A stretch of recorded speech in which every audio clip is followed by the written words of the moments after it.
নমস্কার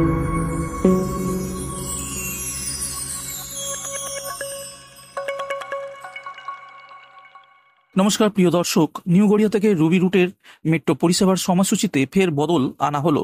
জানা যাচ্ছে সপ্তাহান্তে শনি ও রবিবার এই 2 দিন মেট্রোর অরেঞ্জ লাইনে পরিষেবা বন্ধ রাখার সিদ্ধান্ত নেওয়া হয়েছে বলে এই নিয়ে ফের আরও একবার মুখ খুলল মেট্রো রেলের আধিকারিক কৌশিক মিত্র। 45 সেকেন্ডের একটি ভিডিওতে তিনি যাত্রীদের উদ্দেশ্যে কি বার্তা দিলেন তাও দেখব আজকের এই ভিডিওটিতে। কিন্তু তার আগে চটপট দেখে নেওয়া যাক আজকের ভিডিওটির সাথে থাকা অতিরিক্ত আপডেট দুটি কি রয়েছে। প্রথম আপডেটটি হলো, আসছে বাংলার প্রথম বন্দে ভারত স্লিপার। জানা গেল কোন রুটে চলবে। ভারতীয় রেলের যুগান্তকারী যে সকল পদক্ষেপ রয়েছে তার মধ্যে অন্যতম হল Vande Bharat express. Vande Bharat express train হল ভারতের নিজস্ব প্রযুক্তির প্রথম semi high speed train. Vande Bharat এক্সপ্রেসের এখনো পর্যন্ত যতগুলি সংস্করণ এসেছে তার কোনোটিতেই কিন্তু স্লিপার ক্লাস নেই। তবে এবার সেই স্লিপার ক্লাস ট্রেন বছর ঘোরার আগেই আসতে চলেছে। সবচেয়ে বড় বিষয় হলো আসতে চলেছে বাংলার প্রথম বন্দে ভারত স্লিপার।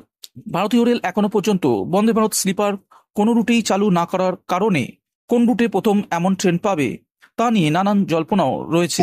তবে এসবের মতো রেলমন্ত্রী অশ্বিনী বৈষ্ণব আশ্বাস দিয়ে জানিয়েছেন বছর ঘোরার আগেই ঘুরবে বন্দে ভারত স্লিপারের চাকা।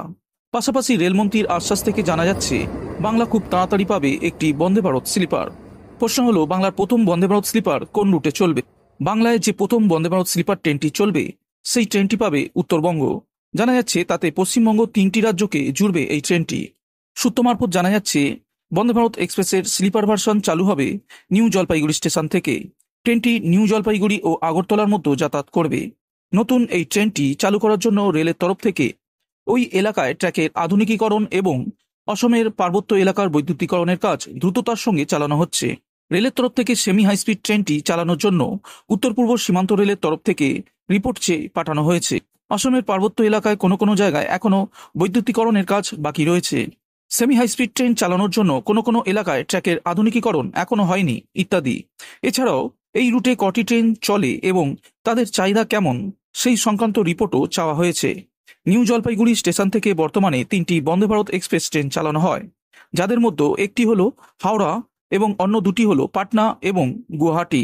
এবার এই স্টেশনে যুক্ত হতে চলেছে আরও একটি বন্দে ভারত এবং সেই বন্দে ভারত হতে চলেছে বাংলার প্রথম বন্দে ভারত স্লিপার।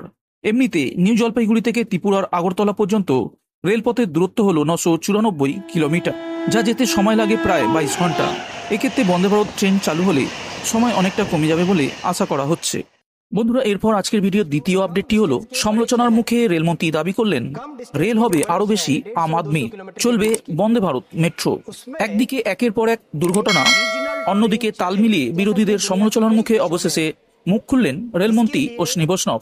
বৃহস্পতিবার লোকসভায় রেল বাজেট নিয়ে বিতর্কের জবাবে রেলমন্ত্রী আগামী 10 বছরের জন্য রেল নিয়ে সরকারের পরিকল্পনা তুলে ধরেন। বৈষ্ণবের কথায় আগামী 10 বছর রেল আরো বেশি আম আদমির হয়ে উঠবে। তার কথায় প্রতিটি দ্রুতগতির ট্রেনে 4টি করে অর্ডিনারি কোচ থাকবে, যাতে সাধারণ যাত্রীরাও অল্প সময় গন্তব্যে পৌঁছাতে পারেন। বন্দে ভারত ট্রেনের সাফল্য দাবি করে রেলমন্ত্রী বলেন, এরপর শুরু হবে বন্দে ভারত মেট্রো। 150 কিলোমিটার ব্যবধানে দুটি বড় স্টেশনের মধ্যে চলবে এই ট্রেন।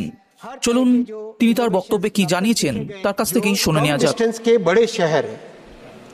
कम डिस्टेंस के जो बड़े शहर है 150-200 किलोमीटर के बीच के, उसमें एक रीजनल ट्रेन चले जैसा कि दुनिया के कई देशों में है। इसके लिए वंदे मेट्रो डिजाइन की गई है और पहली गाड़ी डिजाइन होने के बाद में कपूरथला फैक्ट्री से निकल चुकी है। उसकी टेस्टिंग चल रही है अभी और बहुत जल्दी वो लॉन्च होगी। और वंदे मेट्रो भी आप देखेंगे अमृत भारत और वंदे भारत ट्रेन्स की तरह ये एक ऐसी सर्विस होगी माननीय अध्यक्ष जी, जो भारत में यात्रियों के लिए एक नया वरदान साबित होगी। एब्सोल्युटली मॉडर्न फैसिलिटीज, सेफ्टी से लैस हर तरह के जो इनोवेशंस जो अब तक सीखे गए और दुनिया भर में जो अच्छे से अच्छे फीचर्स होते हैं वो सारे के सारे फीचर्स वंदे मेट्रो की ट्रेन में रखे गए। এরপর আজকের ভিডিওর শেষ আপডেটটি হলো, শনিবার চলবে না new Garia Ruby metro. New Garia থেকে রুবি এবং জোকা থেকে মাঝেরহাট মেট্রো পথের 3টি স্টেশনে বৃহস্পতিবার থেকে বন্ধ হয়ে যাচ্ছে বুকিং কাউন্টার। ওই 3টি স্টেশন হলো নিউ গড়িয়া রুবি মেট্রোর কবি সুকান্ত এবং জোকা থেকে মাঝেরহাট মেট্রোর তারাতলা এবং শখের বাজার। পাশাপাশি নিউ গড়িয়া থেকে রুবি মেট্রো পথে আগামী 5ই আগস্ট থেকে পরিষেবার সময় এবং ট্রেনের সংখ্যা বাড়ছে বলে ইতিমধ্যেই জানিয়েছেন মেট্রো কর্তৃপক্ষ। তবে আপাতত সপ্তাহে 6 দিন সোম থেকে শনিবার পরিবর্তে 5 দিন সোম থেকে শুক্র পরিষেবা চালু থাকবে বলে বুধবার জানালো কলকাতার মেট্রো মুখ্য জনসংযোগ আধিকারিক কৌশিক মিত্র। সিগন্যালিং ব্যবস্থা সংক্রান্ত বিভিন্ন মহড়ার প্রয়োজনে শনিবারের পরিষেবা বাতিল করা হয়েছে। নিউ গড়িয়া থেকে রুবি পথে বর্ধিত পরিষেবা দেওয়ার জন্য উত্তর দক্ষিণ মেট্রো থেকে বিপুল সংখ্যক ট্রাফিক বিভাগের কর্মীকে নিয়ে যাওয়া হচ্ছে। জানানো হয়েছে ট্রাফিক বিভাগ থেকে 18 জন এবং বিভিন্ন স্টেশনে কমার্শিয়াল পোর্টারের দায়িত্বে থাকা 6 জন কর্মীকে ওই পথে কাজে লাগানো হবে। এর ফলে উত্তর দক্ষিণ মেট্রোয় কর্মীর অভাব আরও বাড়বে বলে কর্মী সংগঠন সূত্রের খবর। নিউ গড়িয়া থেকে রুবি এবং জোকা থেকে মাঝেরহাট মেট্রো এখনই একটি কন্ট্রোল রুম থেকে পরিচালিত হয়। কর্মীর অভাব আছে সেখানেও। তাহলে চলুন মেট্রোর মুখ্য জনসংযোগ আধিকারিক কি জানিয়েছেন তার কাছ থেকে জেনে মেট্রো নিই। ইউজ করি, মেট্রো ব্যবহার করি বাইপাসের ওপর দিয়ে, তারা সবাই জানি যে এটা পরিষেবাটা খুব সীমিত ছিল। তো 5ই আগস্ট সোমবার থেকে আমরা মেট্রো রেলওয়ে অরেঞ্জ লাইন, যেটা কবি সুভাষ থেকে হেমন্ত মুখার্জি পর্যন্ত, এই সেকশানে সকাল 8টা থেকে রাত্রি 8টা পর্যন্ত পরিষেবা দেবো। আবারও বলছি, যে পরিষেবাটা আমাদের এখন খুব সীমিত সময় চলতো, সকাল 9টা থেকে বিকেল 4টে পর্যন্ত চলতো, সেটাকে আমরা বাড়াচ্ছি এবং সোম থেকে শুক্র 5ই আগস্ট থেকে সকাল 8টা থেকে রাত্রি 8টা পর্যন্ত মেট্রো পরিষেবা পাওয়া যাবে এই অরেঞ্জ লাইনে। শনিবার এবং রবিবার অরেঞ্জ লাইনে মেট্রো চলাচল বন্ধ থাকবে।